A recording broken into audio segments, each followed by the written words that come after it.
Ang title sa akong i-share is Loving the House of God. Hindi tala kong bayan to. Nandiyo sa Psalms 26:8. Chapter 26, verse 8. So, David declares in Psalms 26:8, I love the house where you live, O Lord, the place where your glory dwells. So, as Christians, we need to love God's dwelling place. So, syempre, as Christians, kaning dapat dito po i-love ang house of God, or kung asa siya nag-dwell. If we truly love to be in the presence of our Lord, we will desire to also stay in His dwelling, which is His temple. So usually manggod ang mga tao is once gina-invite mo to go to church, di ba marag maglahi pwede nang ilang unang-unang church kanang marag feel nila is kanang kung ato na kay church na something kanang balhin na dahil mga ano, pero once manggod gusto ka mo dwell sa presence sa Ginoo, kailangan jud mo maato sa iyang temple, kailangan jud mo siya iadtuan jud kaning napukoy na kuan ba nga kung dili lang daw siya basta-basta nga kaning personal lang ka nga nag-prayer ka, personal in relationship, but you need to go kaning kailangan jud mo adtuon si Lord kung asa siya dapit. So the word church signifies two things. So ang church daw naga-signify siya og duha ka butang, the people and the building. So every Christian represents the church, the body of Christ.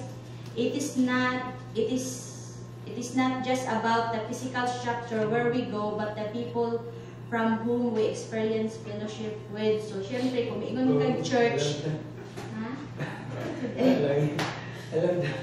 so ang church daw is diyan daw siya kung ano people or wingkang church building na siya o dili duha daw na siya. Matawag siyang church kung building tapos naay mga tao. So, di naman siya matawag ang church kung usually structure na siya, building na siya, no? Kung walay tao, so di na siya matawag. So, dapat duha dyan na siya na yung people of building.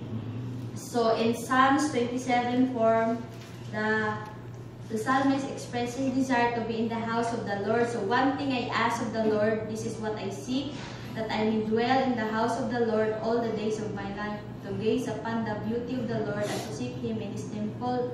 So, sa Psalms 36:7-8, diingon ko dito nga, how priceless is your unfailing love, both high and low among men find refuge in the shadow of your wings. They feast on the abundance of your house, you give them drink from your river of delights. So, kani nga passage no, gikan sa Psalms 27:4 of 36:7-8, naga-show siya o unsay desire dito no, giingon niya nga unsa jud gusto niya nga moadto sa house of God, because there is abundance. Kung moadto ba ka sa house of God, na dito abundance. Naka-share ko last time ani sa tayo sa offering no nga once naa ka sa kanang isa pa ni una ka sa within the kuan sa church nya mulangpas na ka siya, dili na dito maabot ang blessing murag ano to na ako ila Jeffrey o ni Ronald nga once mo palayo ka sa church, dili na magsunod-sunod sa iyong blessing. Nagka pa ng blessing pero nakaana siya. Pero once nagsigig ato sa church, ang blessing is grabe kay siya ka-flow, nag-flow. Pero once mo out ka sa kanang restricted area sa church, kanang diyan na siya, pinakakuan siya kung muhawa na ka diha, so dili na siya available sa imuha ang blessing sa Ginoo. So there are other good places. So kay balot nga daghan joy maayo nga kaning lugar diri sa kalibutan no, but there is always a better place, like what he affirmed dito sa Psalm 84:10 na better is one day in your courts than 1,000 elsewhere. I would rather be a doorkeeper in the house of my God than dwell in the tents of the wicked. So daghan jud ang maayo nga lugar diri sa kalibutan no, pero mas maayo jud kun naatas sa lugar sa Ginoo, kanang kung dito sa balay sa Ginoo kay mas maayo pa daw yung pud diri sa Psalms 84:10 mas maayo pa daw na may mo siyang doorkeeper, kanang tagabantay lang siya kaysa maadto siya sa lugar sa mga wicked. So let this be the same longing in our hearts. So dapat ingani pud ang long sa tong hearts ba nga kung gusto ta mo dwell sa presence of God, dapat maadto ta sa church, dili kay kung naay something nga mahitabo sa ato murag first option yun ay dili ko musimba, marag ingana dayon ba kanang once din may tabo sa ato ay dili na ako magkikuan ni Lord. So that no matter how good and desirable are the places in this world, we would always seek to be in the presence of God. First, is pag-unsa pa kagwapo no ang mga lugar, matutag Europe or London, di ba? Gumagwapo na siya ng mga lugar no, pero wala joy makatupong kung unsa jud ang kamaayo ang lugar sa Ginoo. So the question is, so what is your attitude toward the house of the Lord? So unsa daw ang inyong attitude toward sa balay sa Ginoo? Are you already getting familiar? Kaning familiar na ba kayo ng ay na ko sa balay sa Ginoo, or is this an utmost desire from your heart to seek the Lord and dwell in His house? Or kaning mas gusto pa jud mo nga kaning inyo pa jong isik more si Lord no sa iyahang balay. So let us remember that loving is a decision. So kung mag-love day ta, decision na siya, dili kay may kang ay feeling man ang love, nga no, and not an emotion. So kung once you love something, imo jud ang decision nga imo nung i-love. So we do not love the house of God based on our feelings when we feel like it or when we are comfortable doing it. So kung usahay man gud mo, familiar na bitaw ta kaay na nabitaw ko permis sa church, ngani na lang no, pero usahay kay wala ta kabalo nga lahi na day ang sulod sa tong heart kanang permi na bitaw ta, ay permi naman ko nagasimpay nga na, pero kanang dili na ing anak ka fiery, dili na ing anak ka fiery ang imuhang heart towards sa Ginoo ba katong first jud nimo siya nga nailhan. So but when we love, we decide to love over and above our feelings, emotion, and comfort. So, kung mo love daw ta, above dyan siya sa tong feelings, emotion, and comfort. So, there are 5 aspects that we need to express our love for the house of God. So, first daw is, I love to be in the house. So, dapat, kaning kuan jud nimo na jud love, no? Kanang imo jud gi-decide nga love nimo kung naa ka sa balay sa Ginoo. If you love the house, the number 1 manifestation is your presence. So, syempre, kung love niyo ang balay sa Ginoo, syempre, na-adyo ka per minute. Di kay love na ko ang church, pero dili ka magatunga or yung ano, so wala dito So, you cannot say that you love the house of God, yet you are not spending time in it. So, syempre, di ba ka makaingon nga, love niyo ang someone kung wala ka nag-spend of time, no? Yung ay, love mo na ako siya, pero dili mo halos nagkita or wala mo nag-abanding, the Bible says, for where your treasure is, there your heart will be also. So your love can be measured on where you invest much of your time, efforts, and resources. So kung asa nimo gina-invest mong time, mong efforts, and resources, diha jud ang love, no? Diha jud ang kanang makakalad nga, ay, love jud ay na niya kay. Bisag unsa niya ka busy, na jud say time niya, na effort niya.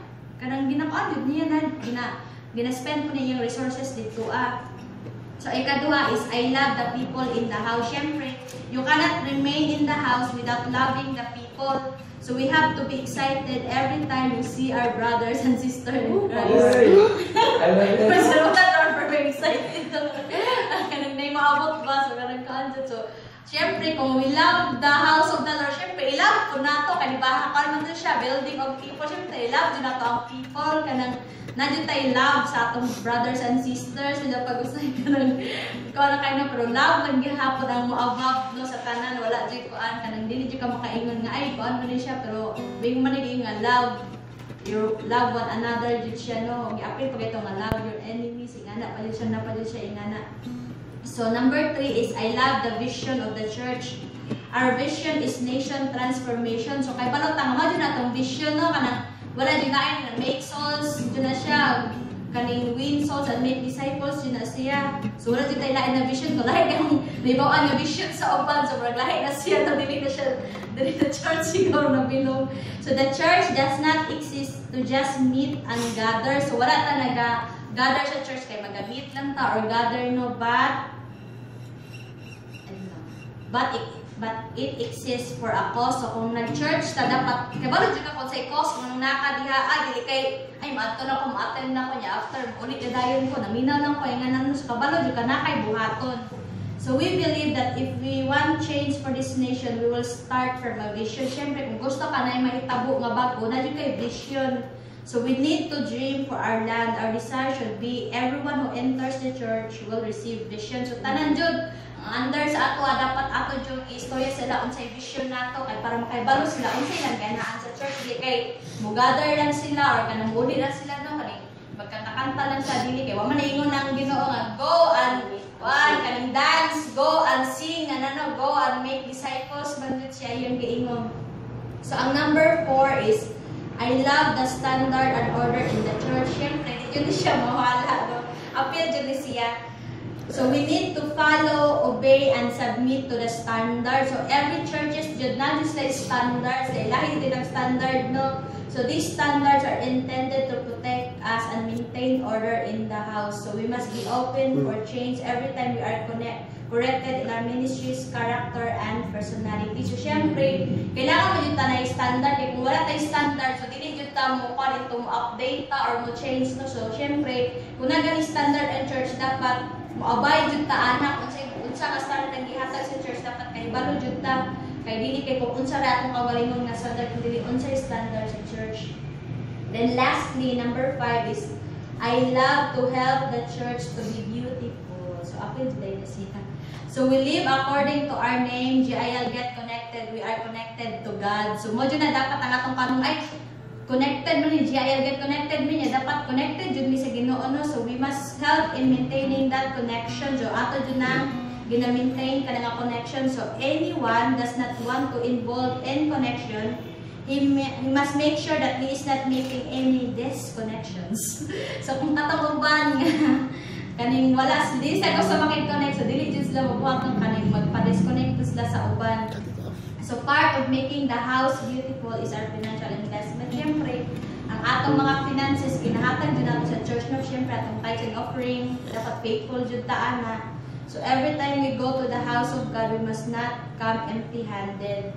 So when God was about to build this temple, He disqualified David because his hands have killed many lives. Instead, God appointed David's son Solomon to build the temple of the Lord, but because David was a lover of the house of God, so grabe makita din nato unsa kalab ni David ang Ginoo, no? Kan gusto siya din ang pabuhat, pero ni-choose man ni Lord si Solomon kay dili man gusto si Lord nga mo build sa iyang house katong nay mga kaning nay blood sa iyang kuan mo kanang nakapatay na anak. He did not let himself be uninvolved in building it. Pero si David, basta wala siya gitaganan chance doon nga mag-build. Wala gapon siya nagpapugo nga, dili siya ma-involved. So, though Solomon was the one who built it, David invested all his wealth just to see the temple of God be built up. So, this is the kind of heart that God is seeking in every one of us. We are not building and involving in church to be famous. So, wala daw tani appeal sa church just to be famous, no? The simplicity of knowing that we are part of this is what matters. So kung unsa daw nato gusto maging part sa church, we simply love the church because we love to be with our God. Amen. That's all. Power. Amen. Power tayo. Sayang kayo. Wala mo ba? Ano ganda ito nila? Sakto